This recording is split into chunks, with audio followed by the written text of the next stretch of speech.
Para saudara dan saudari yang Tuhan cintai, selamat pagi dan selamat bertemu lagi dalam renungan harian dari Paroki Santo Petrus dan Paulus Sargapura, edisi hari Jumat 13 Januari 2023 dalam masa biasa yang pertama.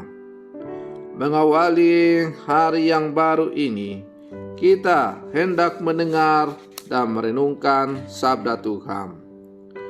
Marilah sebelum kita mendengar dan merenungkan sabda Tuhan, kita berdoa. Dalam nama Bapa dan Putra dan Roh Kudus. Amin. Allah Bapa sumber kedamaian, dengan perantaraan manusia seperti kami, yaitu Yesus dari Nazaret, Engkau menyatakan dirimu kepada kami.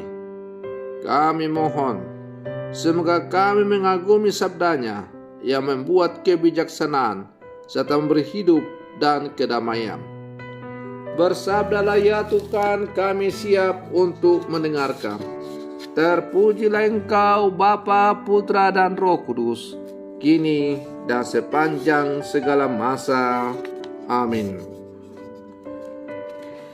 Para saudara dan saudari yang Tuhan cintai, sabda Tuhan yang hendak kita dengar dan kita renungkan untuk mengawali hari yang baru ini diambil dari Injil Markus pasal 2 ayat 1 sampai 12.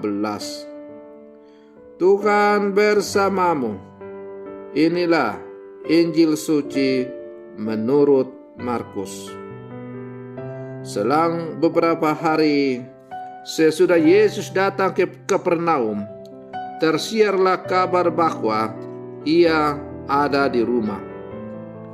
Maka datanglah orang-orang berkerumun sehingga tidak ada lagi tempat, bahkan di muka pintu pun tidak. Sementara Yesus memberitakan sabda kepada mereka, beberapa orang datang membawa kepadanya seorang lumpuh, digotong oleh 4 orang. Tetapi mereka tidak dapat membawanya ke hadapan Yesus karena orang banyak itu. Maka mereka membuka atap yang di atas Yesus. Sesudah atap terbuka, mereka menurunkan tilam tempat orang lumpuh itu terbaring. Melihat iman mereka, berkatalah Yesus kepada orang lumpuh itu, "Hai anakku, dosamu sudah diampuni." Tetapi di situ duduk juga beberapa ahli Taurat. Mereka berpikir dalam hati, "Mengapa orang ini berkata begitu? Ia menghujat Allah. Siapa yang dapat mengampuni dosa selain Allah sendiri?" Tetapi Yesus langsung tahu dalam hatinya bahwa mereka berpikir demikian. Maka ia berkata kepada mereka, "Mengapa kamu berpikir begitu dalam hatimu? Manakah lebih mudah mengatakan kepada orang lumpuh itu, 'Dosamu sudah diampuni,' atau mengatakan, 'Bangunlah, angkatlah tilammu dan berjalanlah'? Tetapi supaya kamu tahu bahwa di dunia ini Anak Manusia berkuasa mengampuni dosa."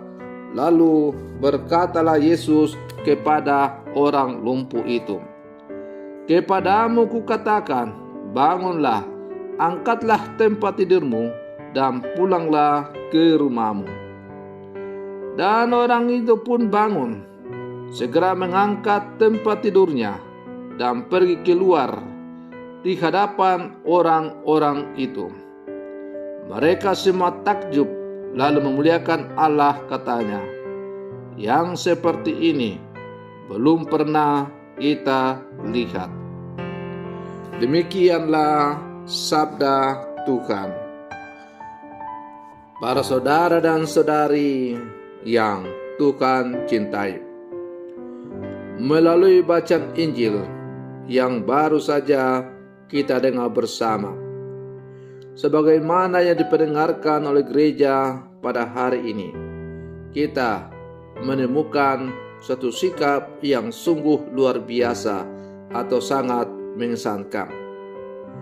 Sikap yang mengesankan itu ialah bagaimana 4 orang yang menggotong seorang lumpuh untuk dihantar bertemu dengan Yesus. Karena mereka, si lumpuh dapat bertemu dan disembuhkan oleh Yesus. Keempat orang ini sangat gigih dan kreatif. Mereka berusaha supaya si lumpuh bisa terbantu.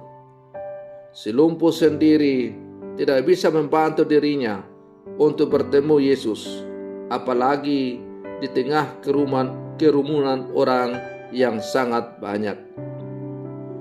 Usaha para penggotong yang gigih itu dengan mengatasi segala rintangan sungguh-sungguh membuahkan hasil. Si lumpuh bisa sampai di hadapan Yesus. Menarik bahwa Kitab suci menceritakan bahwa ketika Yesus melihat iman mereka, maka hati Yesus tergerak. Artinya apa? Artinya adalah bahwa iman keempat orang yang menggotong si lumpuh itu, Yesus bertindak dan menyembuhkan si lumpuh. Para saudara dan saudari yang Tuhan cintai, kisah ini menunjukkan bahwa usaha seseorang atau doa seseorang, beberapa orang akan mampu menyelamatkan orang lain. Ada orang-orang yang lumpuh, entah secara fisik atau rohani, bisa menjadi kuat, sembuh berkat dorongan, usaha, kreativitas, dan doa orang lain, terutama yang akrab dan dekat dengan dia. Karena itu, para saudara dan saudari yang Tuhan cintai, kita diajak untuk saling mendukung, saling mendoakan dalam seluruh kehidupan kita. Dan doa yang lahir dari kedalaman iman, maka doa itu bukan hanya mampu mengubah kehidupan kita, tapi juga akan mampu mengubah orang-orang yang kita doakan. Yakin dan percayalah bahwa doa yang datang dari kedalaman iman yang sungguh mendalam, entah lambat atau cepat, pasti akan membawa hasil dalam hidup seseorang, entah bagi si pendoa itu sendiri maupun bagi orang yang didoakan. Bukankah Santo Fransiskus Assisi mengatakan bahwa dengan memberi kita mendapat, maka dengan mendoakan maka kita juga didoakan.